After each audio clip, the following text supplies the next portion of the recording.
দর্শক আসসালামু আলাইকুম। আমি শহীদুল ইসলাম সজল আমার টিকটক চ্যানেলের পক্ষ থেকে আপনাদেরকে স্বাগত জানাচ্ছি। যে যেখান থেকে আমার এই ভিডিওটা দেখতেছেন সবাইকে আন্তরিক শুভেচ্ছা এবং অভিনন্দন।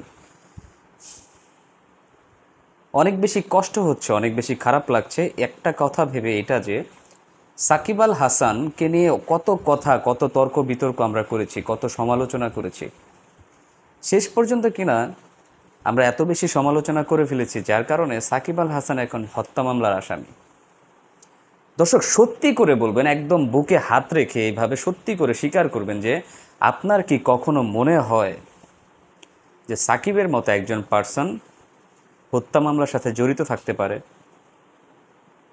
এবং সেটা কোন হত্যা মামলা? সেটা হচ্ছে ঢাকায় সংঘটিত একটা হত্যা মামলা। সেটার আসামি বানানো হয়েছে সাকিব আল হাসানকে, যিনি কিনা মাগুরার এমপি। এখন আমার কোয়েশ্চেন হচ্ছে, মাশরাফি বিন মুর্তজাও তো আপনার মন্ত্রিসভায় ছিলেন, এমপি ছিলেন নড়াইলের, ব্যাক টু ব্যাক দুইবার। মাশরাফি বিন মুর্তজাকে কেন আসামি করা হলো না? শুধুমাত্র সাকিব আল হাসানের বেলায় কেন এমনটা হচ্ছে? আপনাদের কাছে কি কোনোভাবে কোনো ক্ষেত্রে মনে হচ্ছে না যে ইচ্ছে করে কোনো না কোনোভাবে সাকিব আল হাসানের ক্যারিয়ারটাকে নষ্ট করার চেষ্টা করা হচ্ছে, কিংবা সাকিব আল হাসানকে এইভাবে হয়রানি করার চেষ্টা করা হচ্ছে?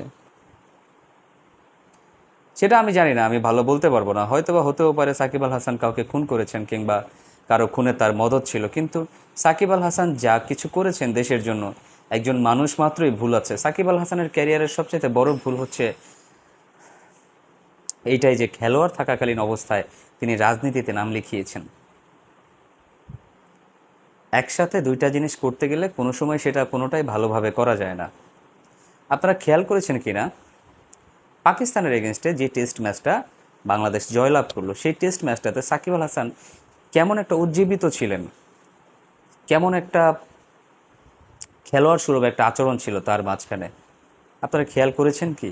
একজন বাংলাদেশি হিসেবে আপনি কি কখনো চান না যে সাকিব আল হাসান আরও 2-3 বছর খেলুক? সাকিব আল হাসান বাংলাদেশের পোস্টার বয় হিসেবে আমরা যাকে জানতাম, এই তো কিছুদিন আগের কথা, শুধুমাত্র রাজনীতিতে জয়েন করার পরে কি একটা প্লেয়ারের প্রতি যে ভালোবাসা আমাদের ছিল, সেই ভালোবাসাটা নিমিষে উধাও হয়ে যাবে?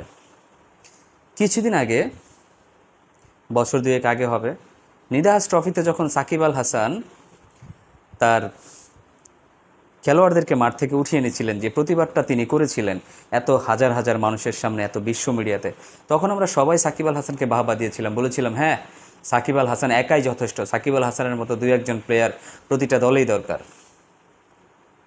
সাকিব আল হাসান না হয় নিজের সুবিধার্থে, নিজের স্বার্থের কথা চিন্তা করে রাজনীতিতে নাম লিখিয়েছেন, কিন্তু ভাই, রাজনীতিতে কত মানুষ, কত শত মানুষ আসলেন গেলেন যারা দুর্নীতিতে প্রত্যক্ষভাবে জড়িত ছিলেন। অনেক মানুষ আছেন যারা পালিয়ে বেরিয়েছেন, এখনও পলায়ন করে আছেন। সাকিব আল হাসানকে কি দেশের স্বার্থে আমরা কোনোবার সুযোগ দিতে পারি না? সাকিব আল হাসানকে কি দেশের স্বার্থে, তার প্রতি যদি বিন্দুমাত্র একটু ভালোবাসা থেকে থাকে, সেখান থেকে কি আমরা সাকিব আল হাসানকে এই মামলা থেকে অব্যাহতি দিতে পারি না? আমার কাছে মনে হয় সাকিব আল হাসানের বিরুদ্ধে এটা একটা ষড়যন্ত্র চলছে। সাকিবকে জাতীয় দল থেকে বাদ দেওয়ার জন্য এটা একটা ষড়যন্ত্র চলছে। কেন হচ্ছে?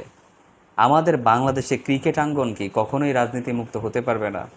একটা নির্দিষ্ট কোরামের মধ্যেই আটকে থাকবে? দর্শক, আমি জানি না আপনারা কি কি ভাবছেন, হয়তো আমাকে বলবেন আমি সাকিবের দালাল, আমি সাকিবের পক্ষ নিয়ে কেন কথা বলছি। আমি সাকিবের পক্ষ নিয়ে কথা বলছি না, কিন্তু বিবেকটাকে বসিয়ে রাখতে পারছি না। বিবেক যদি আপনি জাগ্রত করেন, আপনি নিজেও বলবেন সাকিব আল হাসান কখনো খুন করতে পারেন না। সাকিব আল হাসান ব্যক্তিগত স্বার্থে অনেক কিছুই করতে পারেন, অনেক ধরনের বাজে ডিসিশন, বাজে সিদ্ধান্ত নিতে পারেন, যা ইচ্ছা তা করতে পারেন,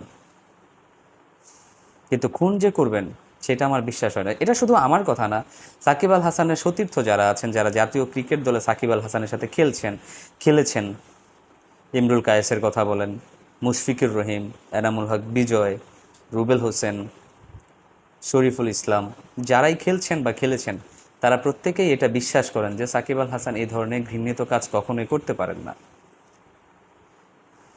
আমার কাছে যেটা মনে হয়, দেশের স্বার্থে যেহেতু নতুন একটা বাংলাদেশ তৈরি হয়েছে, সাকিব আল হাসানকে সুযোগ দেওয়া উচিত। ভুল সবারই হয়, ভুলটাকে শুধরানোর সুযোগ দিতে হয়। আমরা যদি সেই একই ভুল করি, তাহলে তাদের মধ্যে আর আমাদের মধ্যে তফাৎটা কোথায়? দর্শক, সব কিছু আপনাদের উপরে ছাড়লাম। আপনারা যারা আমার এই ভিডিওটা দেখলেন এতক্ষণ যাবৎ কষ্ট করে, তারা অবশ্যই আমাকে কমেন্টস করে জানিয়ে যাবেন যে সাকিব আল হাসানকে কি ক্ষমা করা যায় নাকি ক্ষমা করা যায় না। সবাই ভালো থাকবেন, সুস্থ থাকবেন। আসসালামু আলাইকুম।